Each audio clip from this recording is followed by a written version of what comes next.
Welcome back. It's Time Warner Cable's local edition. I'm Brad Pomerance, and our guest is Paul Koretz. He is a council member in the city of Los Angeles, which is looking to take a strong stand against fracking, at least fracking as we know it today. The state has passed some new laws, but LA is looking to pass other very specific ordinances. What can you tell us? Well, Councilmember Bonin and I have put forward a measure that would put a moratorium on all fracking in the city of Los Angeles until it's proven to be safe in terms of our drinking water, in terms of air quality, in terms of its potential to cause earthquakes, which it has done in other states. And how would that be proven? Well, the burden would be upon the oil companies that are doing the fracking. I think it would be difficult to prove because I don't believe it's the case. I think it endangers our water.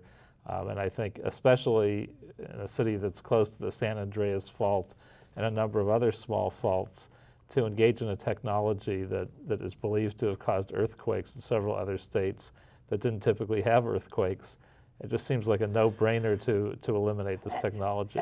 At the same time, though, there are arguments that if we are able to access the oil in the Monterey Shale, which is what's going up and down the state, it could present tremendous environmental benefits because we will not be having to import foreign oil. We will be able to rely much more on our own resources.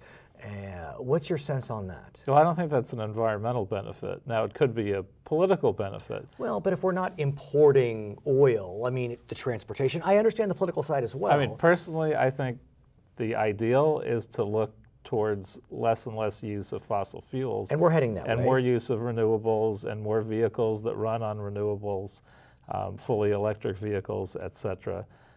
The more oil we use, the more we damage our environment and the more climate change we cause. So what's your sense of whether this ordinance will go into effect?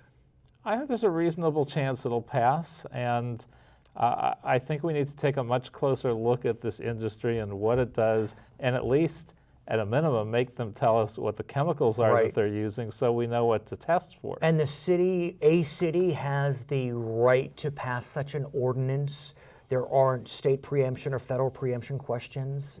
There are attorneys that will argue that we don't, and there are attorneys that will argue that we do. And I think ultimately this issue will probably be decided in court. No doubt. I want to speak about our new mayor, Eric Garcetti.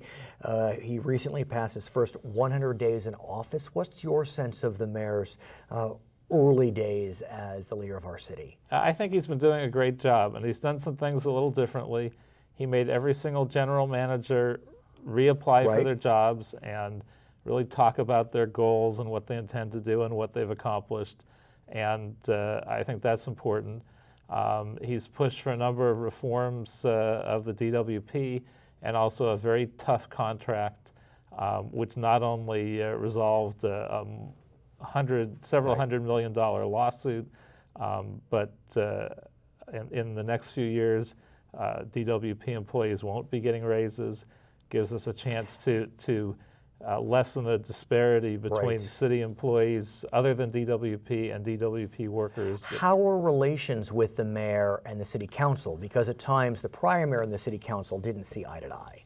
I think for now they're fine. The only issue that we had even a little bit of contention of was the DWP contract, and it was just a question of how far we could push it. And I thought we had gone pretty far. Eric pushed it a little further, and we got more concessions, so he did great. He's Paul Koretz, member of the Los Angeles City Council. I'm Brad Pomerance. It's Time Warner Cable's local edition.